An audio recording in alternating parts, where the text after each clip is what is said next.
Olá, boa noite. Boa noite. O presidente eleito Lula deixa para a semana que vem a indicação dos nomes que faltam para o ministério. Um deles é dado como certo, Marina Silva, para o meio ambiente. O comércio em São Paulo tem movimento intenso com as compras de última hora. O frio extremo provoca transtornos e mortes nos Estados Unidos. A Polícia Federal retoma a emissão de passaportes com 100 mil pessoas na fila. Um projeto social no Rio prepara talentos que viajam pelo mundo. No Amazonas, um presépio flutuante distribui presentes no Rio Negro.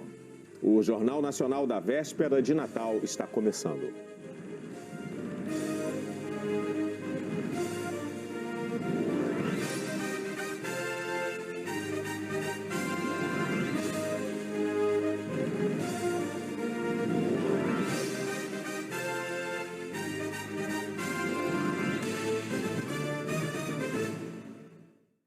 O presidente eleito Luiz Inácio Lula da Silva vai passar o Natal em São Paulo. Na semana que vem, ele volta a Brasília para anunciar os nomes que faltam para o ministério. O presidente eleito se reuniu em casa com o deputado estadual do PT, Emílio de Souza, que participou do grupo de transição de direitos humanos. Lula só retorna a Brasília na próxima segunda-feira, quando deve concluir a formação do ministério.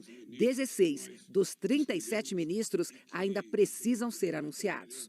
A TV Globo apurou que um desses nomes já está definido, mas ainda não houve a confirmação oficial. Marina Silva, deputada federal eleita pela Rede Sustentabilidade, foi convidada pelo presidente e aceitou assumir o Ministério do Meio Ambiente. O convite foi feito ontem, logo após ficar decidido que a Autoridade Climática, órgão a ser criado por sugestão da própria Marina Silva, será subordinada ao Ministério e não à Presidência da República.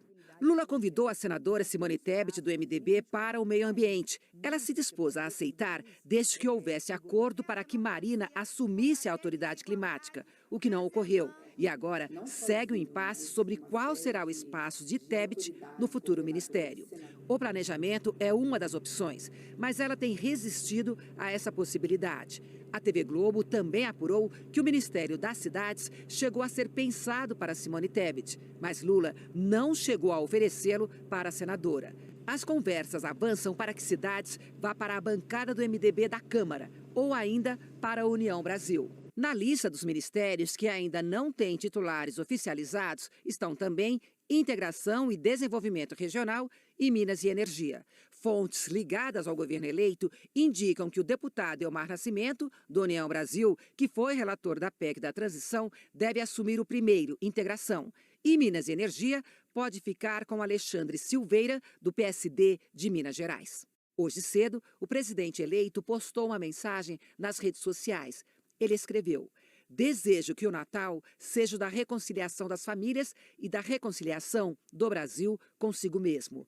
Vou trabalhar mais do que trabalhei nos governos anteriores para que o Natal de todos, em especial dos que mais precisam, seja melhor no próximo ano. Que este Natal, apesar de todas as dificuldades, marque o início da reconstrução do Brasil e que possamos reconstruir dentro de cada um de nós o espírito de união, fraternidade, paz, amor e esperança." O Brasil já ocupa o segundo lugar no ranking de países com mais empregos na área de energia renovável e tem potencial para crescer ainda mais. O emprego verde parece com qualquer outro, mas a diferença, que mal se enxerga, é grande. São trabalhos que reduzem o impacto ambiental das atividades econômicas. E até mesmo uma metalúrgica pode estar cheia deles. Esta fábrica, que produz estruturas para a instalação de painéis solares, contratou 70 pessoas nos últimos 2 meses, 20% do atual quadro de funcionários. Imagine que em março deste ano aqui ainda não tinha nada. Foi quando a fábrica se mudou para este endereço porque cresceu e precisava de espaço. Os 12 mil metros quadrados davam com folga, mas hoje o galpão já ficou pequeno, foi coisa de meses. É que nesse setor o crescimento tem sido acelerado.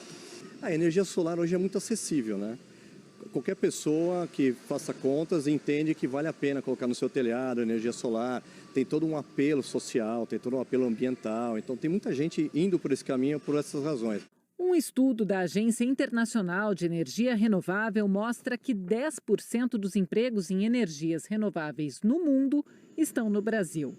Em 2021, eram quase 1.300.000 trabalhadores nas indústrias de biocombustíveis, solar, hidrelétrica e eólica. Só a China tinha mais gente nesses setores. O Paulo já tinha experiência em fábricas, mas nenhuma com geração de energia renovável. De volta a São Paulo, depois de meses no Nordeste, encontrou no setor uma nova chance. O mercado está oferecendo muita oportunidade, né? Principalmente na área de apoio, toda a área produtiva, a cadeia em si. As áreas de apoio precisam se expandir, que é o que eu vim fazer aqui também, né? Uma organização alemã que trabalha em cooperação com o Brasil para o desenvolvimento sustentável projeta a criação de mais de 300.000 empregos só em energia solar fotovoltaica até 2030. Hoje o mundo procura por segurança energética e segurança alimentar.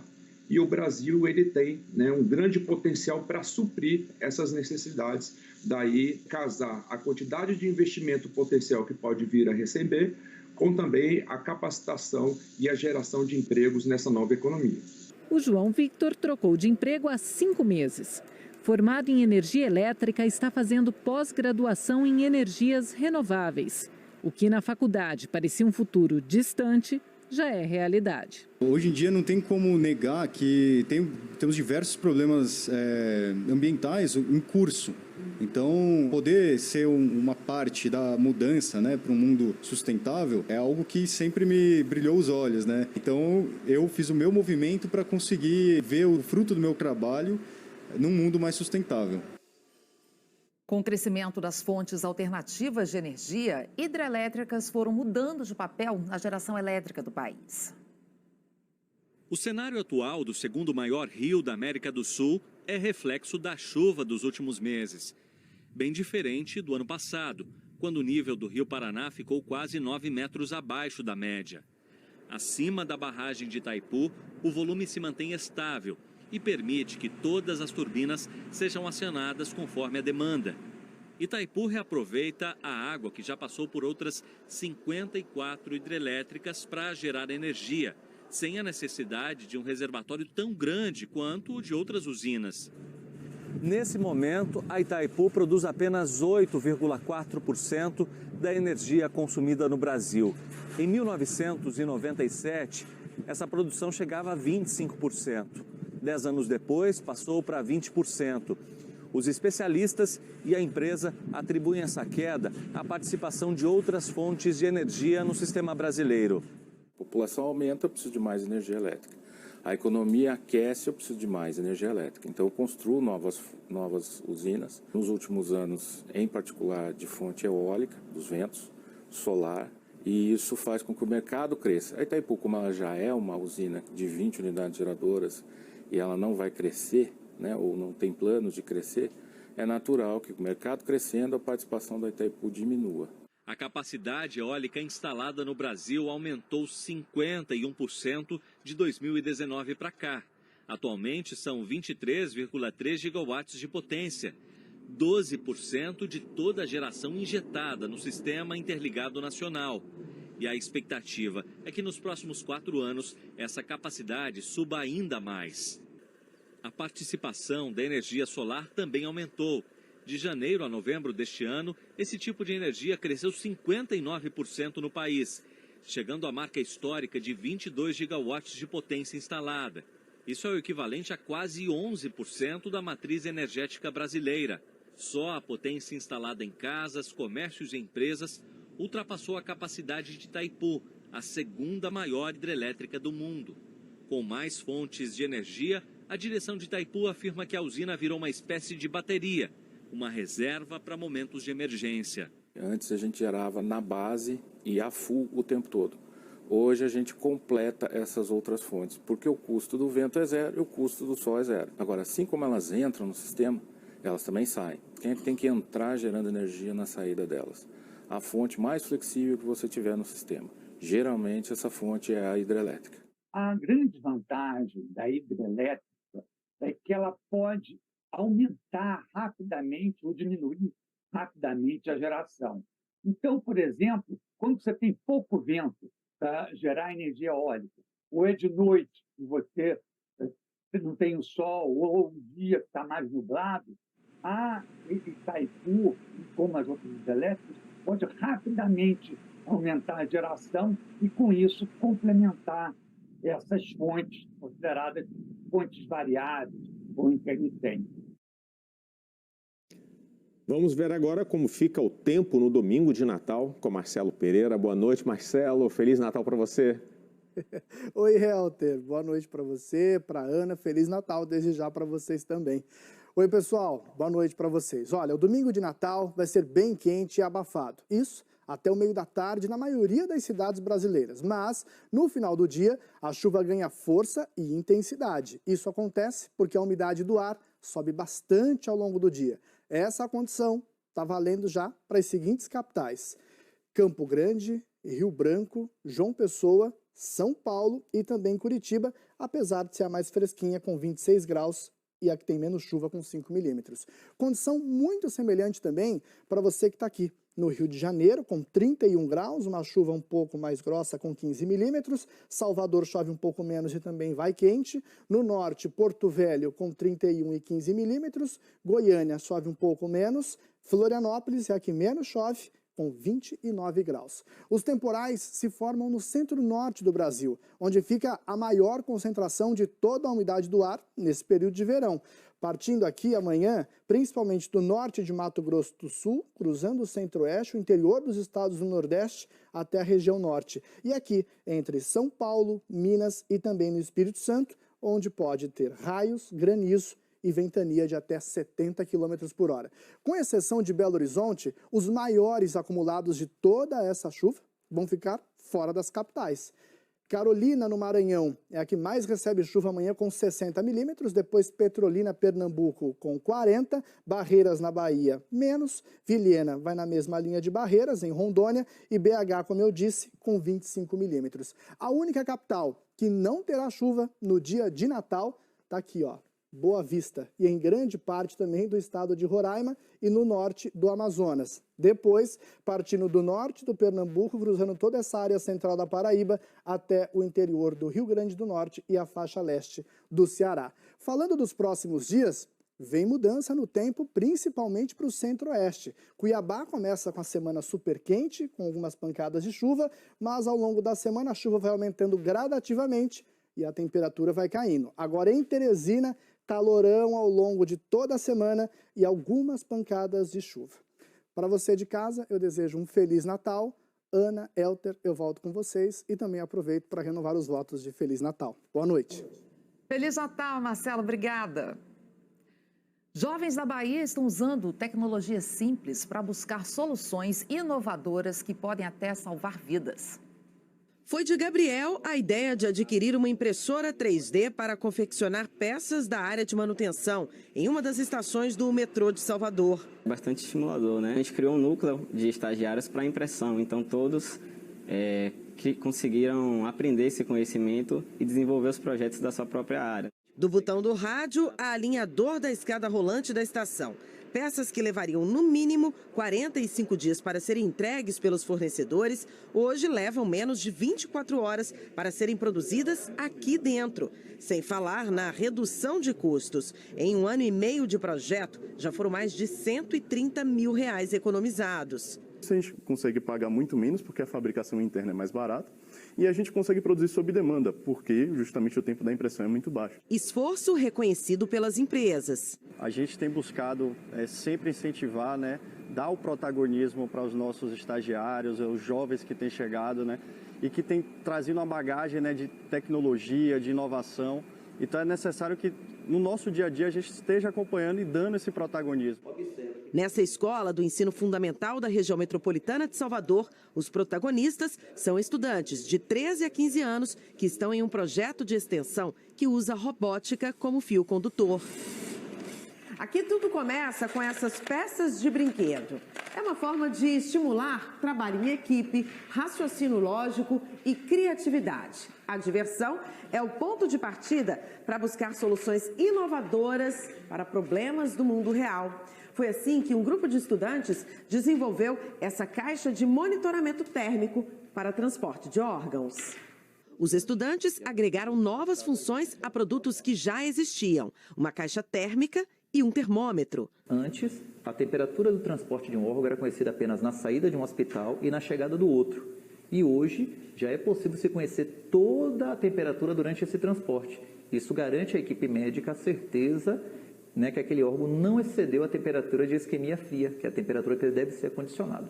À frente do projeto, 3 jovens garotas, Ana Beatriz, Ana Luísa e Gabriela. Ao mesmo tempo que você está ajudando nessa informação, ajudando vidas, ajudando pessoas, você também está se ajudando. É uma sensação incrível. Quem imaginaria que com 14 anos faria isso? Eu não tinha noção de que a gente realmente construía coisas tão grandes e tão inovadoras e que poderia realmente alcançar o nível que chegou. E chegou até a Central de Transplantes do Estado. O projeto já foi testado e aprovado para transporte de córneas e tem potencial para ir mais longe. Próxima etapa são o transporte renal e fígado. O projeto paralelo é a gente construir caixas térmicas que permitam um maior tempo de preservação da temperatura interna. Então, esses 2 projetos eles estão caminhando paralelo com a equipe do SESI. Esse projeto me estimulou muito e me fez pensar que para sonhar não tem limites. Você pode sonhar e se você continuar persistindo, você vai conseguir realizar. Então, é muito gratificante. A seguir, a retomada da emissão de passaportes pela Polícia Federal. As tempestades de inverno nos Estados Unidos e no Japão. E o ataque contra civis na Ucrânia na véspera do Natal.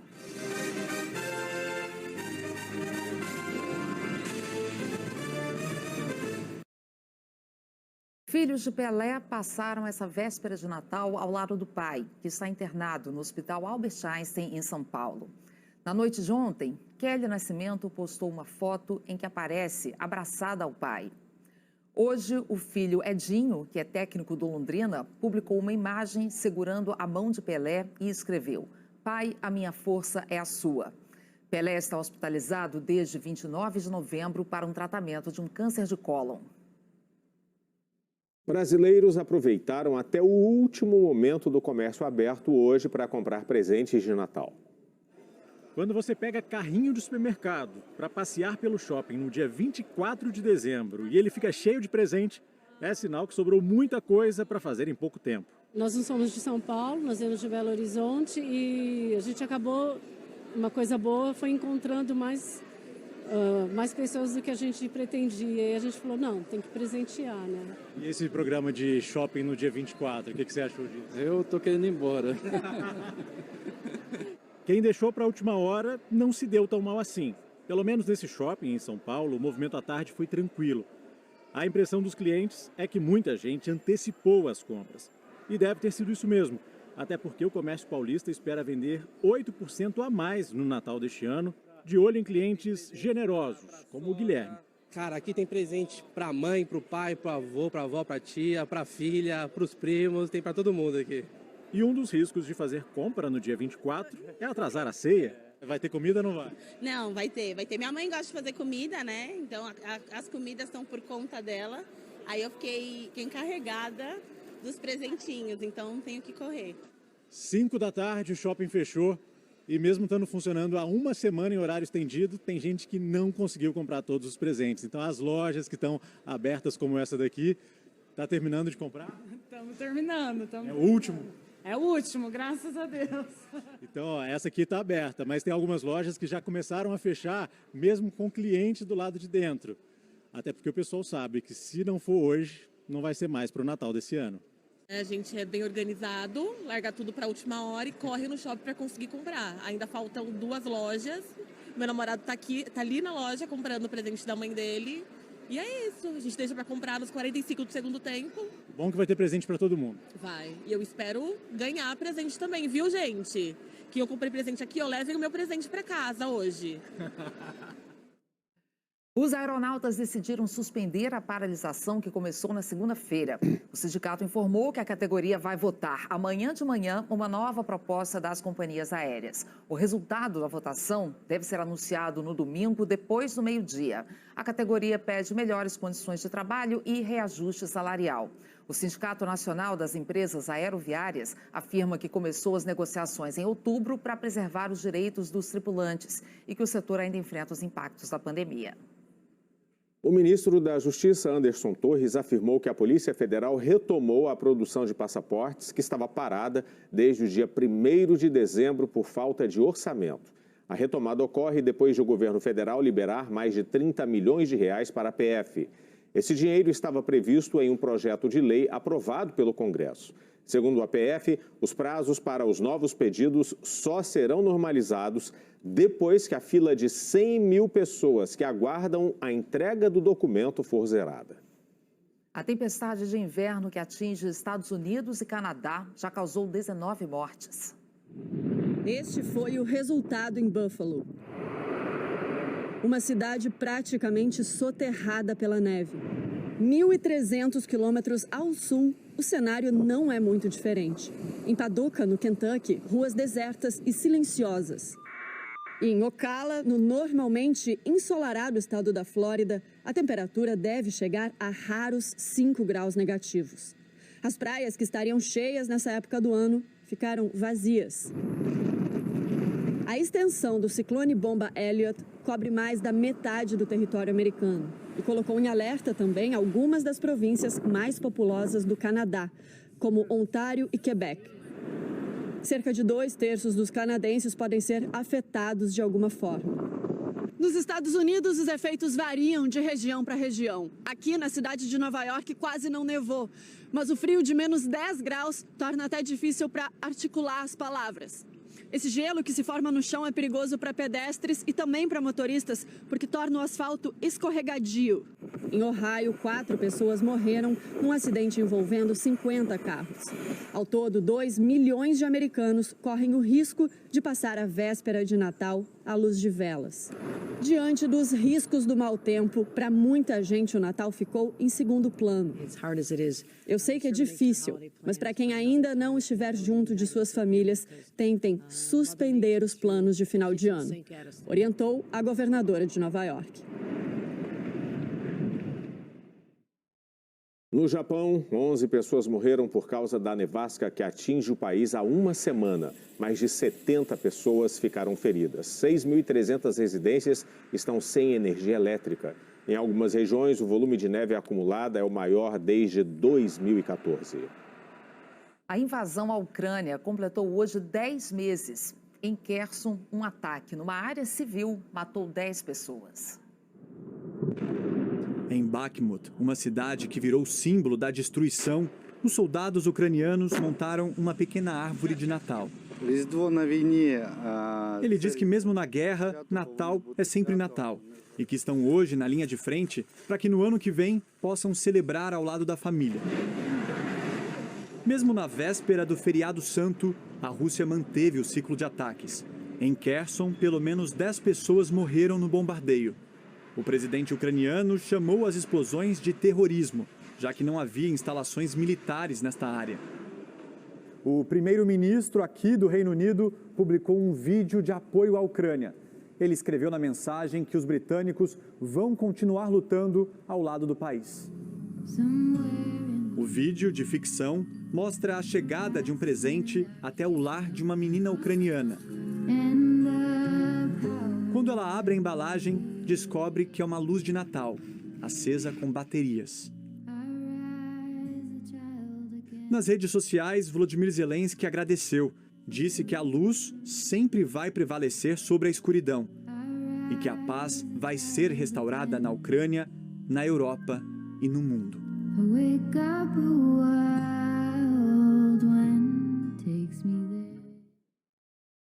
A polícia militar desarmou um artefato explosivo utilizado em Pedreiras, que estava preso à carroceria de um caminhão perto do aeroporto de Brasília.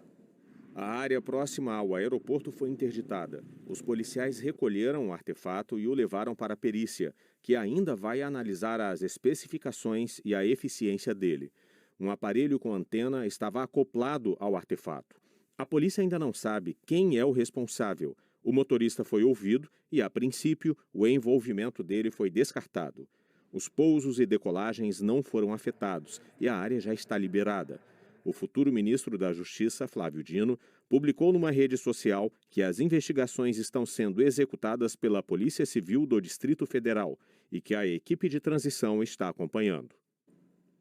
O Ministério Público de São Paulo pediu à Procuradoria-Geral da República que tome providências urgentes quanto ao indulto de Natal concedido pelo presidente da República, Jair Bolsonaro, do PL.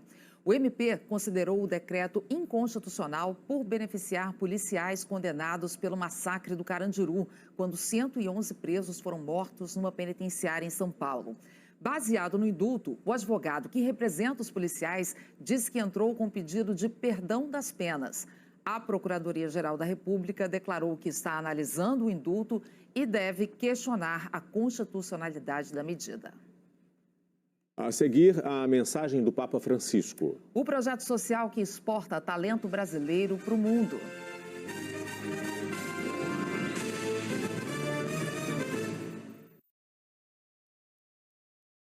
A cidade de Belém, na Cisjordânia, voltou a receber turistas estrangeiros para as celebrações do Natal depois de 2 anos de fechamento por causa da pandemia. Ao longo do dia, mais de 100 mil pessoas passaram pela Praça da Manjedoura. À noite, os fiéis acompanharam a Missa do Galo na Igreja da Natividade, construída onde nasceu Jesus, segundo a tradição cristã.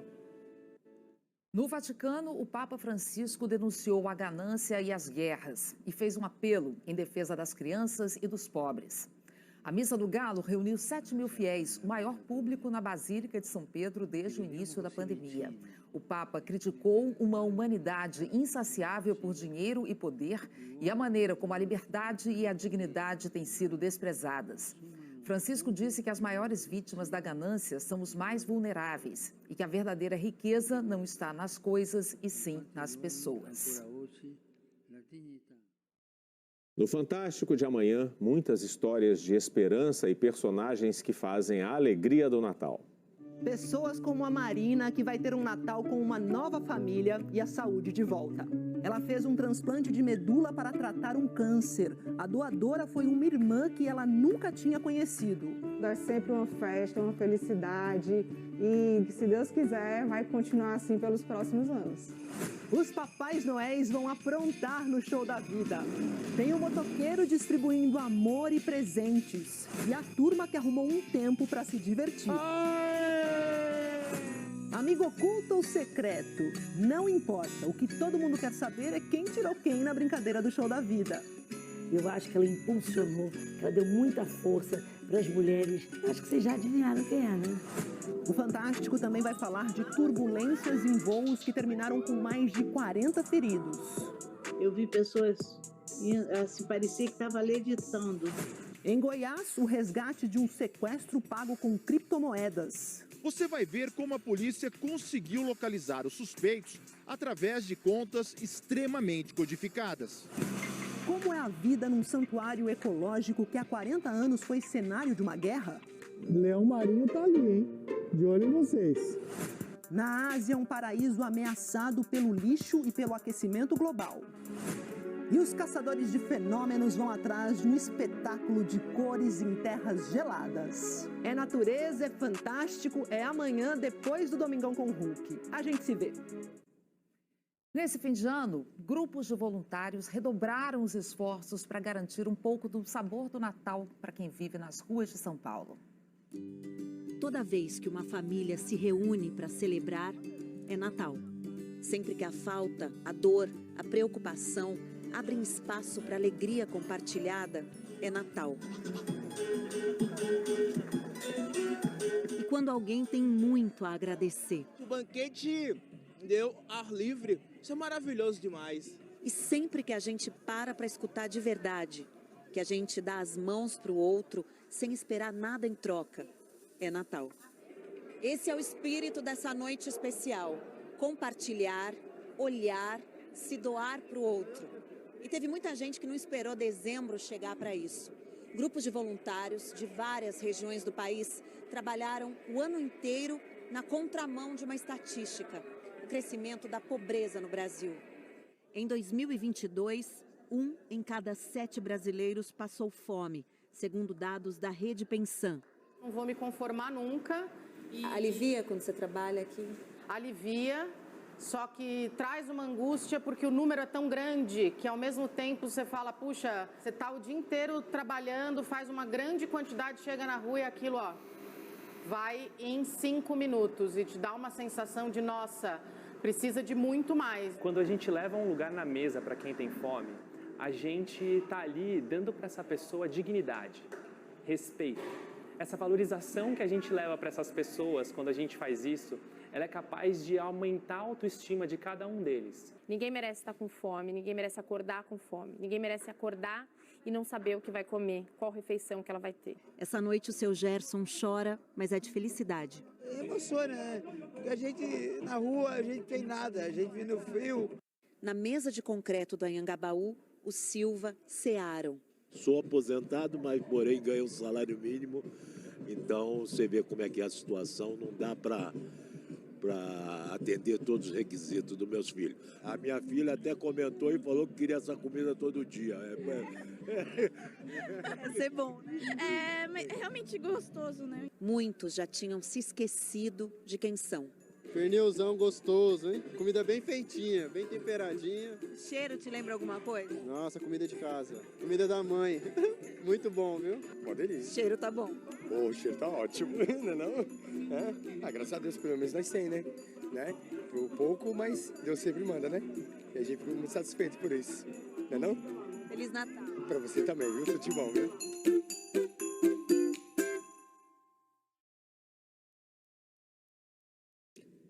No Amazonas, a solidariedade percorre mais de 100 quilômetros de barco. A viagem partiu de Manaus pelo Rio Negro e pelo meio do caminho, lá ia ele, um presépio imenso. E me fala aí, quem que você está esperando aqui? O Papai Noel. Você nunca viu? Não.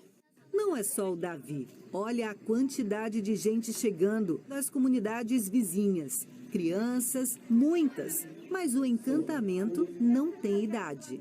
Você veio aqui hoje para esperar quem? Papai Noel. Papai Noel? É. Você já viu o Papai Noel? Ainda não. E enfim chegou. As renas estão aqui, mas é um barco rebocador que empurra a balsa. Foram 4 horas de Manaus até a comunidade Bela Vista do Jaraqui, no Rio Negro.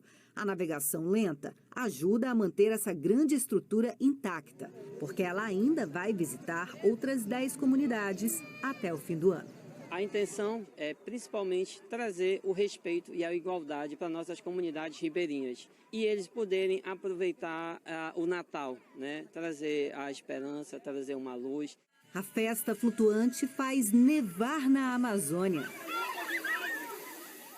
Tem também árvore de Natal de 26 metros e um Papai Noel gigante. A alegria estava nos olhos das crianças e dos adultos. A indígena Dessana recebeu alimento que vai servir para além da ceia. O presépio flutuante foi a maneira encontrada para trazer aos ribeirinhos um pouco da magia desta época. A balsa com personagens gigantes chega durante o dia, mas é agora à noite que ela enche os olhos. É quando 50 mil lâmpadas de LED iluminam ainda mais o Natal de quem mora pelas águas. É muito emocionante, legal, maravilhoso, né? O jeito de ver o Natal mudou para Dona Júlia. Como que antes a senhora via o Natal? Normal, né? E agora? Muito bonito. E pro Lucas também. Achei muito legal, o mais legal do mundo. Feliz Natal! Para você também, Lucas. Uma pequena academia da Cidade de Deus, no Rio de Janeiro, está formando bailarinos para o mundo. Mesmo quando surge uma nova porta, uma nova entrada, vira e mexe tem algo no caminho. Mas nada que impeça essas meninas de seguir em frente. Muita gente acha que só porque a gente mora na favela a gente não vai conseguir as coisas. Mas ao contrário, se eu quiser, eu vou conseguir sim. E assim, entre grandes movimentos e pequenos passos, as jovens bailarinas da Cidade de Deus, uma das maiores favelas do Rio, vão aprendendo a sonhar com os pés encostados no chão. Isso! Algumas mais até do que o normal. Tá rasgada, mas essa é minha guerreira. Já tá há muito tempo assim? Sim. Desde quando? Desde o ano passado. Dentro desse espaço, o tempo corre no compasso do esforço da Valéria. 1, plié, e 2, plié, e 5, 6, passa a cabeça. Quem é a sua maior referência aqui dentro? A Valéria, com certeza. Ela é uma professora, uma chefe, uma mãezona. Ela é minha segunda mãe real. Eu sou inspirada nela. Essa aqui, ela fica falando que é minha filha, sabe? O Jornal Nacional já esteve aqui para contar a bonita história desse projeto e dos alunos que conseguiram uma bolsa para dançar fora do Brasil. Caroline também ganhou a bolsa em Nova York e Gabriele vai para um festival na Itália. Carol continua lá, né? Ela foi para passar um mês e eu já recebi a carta da companhia lá dizendo que eles querem ela por mais tempo. Né? O Daniel entrou numa companhia, já passou por uma outra. Estou aproveitando tudo e está sendo incrível. Está transformando a minha vida e é isso. Depois desse curso aqui em Nova York, eu nunca mais vou ser a mesma pessoa, pode ter certeza. Eu estou me sentindo super realizada e muito feliz. Lá nos Estados Unidos, eles receberam o apoio de uma referência, a bailarina Ingrid Silva, que também deu os primeiros passos numa favela carioca. Quer saber outra boa notícia? A Alice, a Giovana, a Luana e a Kemelin também ganharam uma bolsa para ir dançar nos Estados Unidos. Estão embarcando no começo do ano que vem. Animadas, meninas? Sim! Essa novidade está mexendo muito com a vida delas e com os sonhos da comunidade inteira. Num intervalo de 2 anos, 7 alunos saindo do Brasil para dançar em grandes companhias do mundo. O que estão dizendo por aí é que a pequena academia da favela virou um celeiro de talentos. Devagar! O número de alunos mudou? Mudou muito. Nós o quê?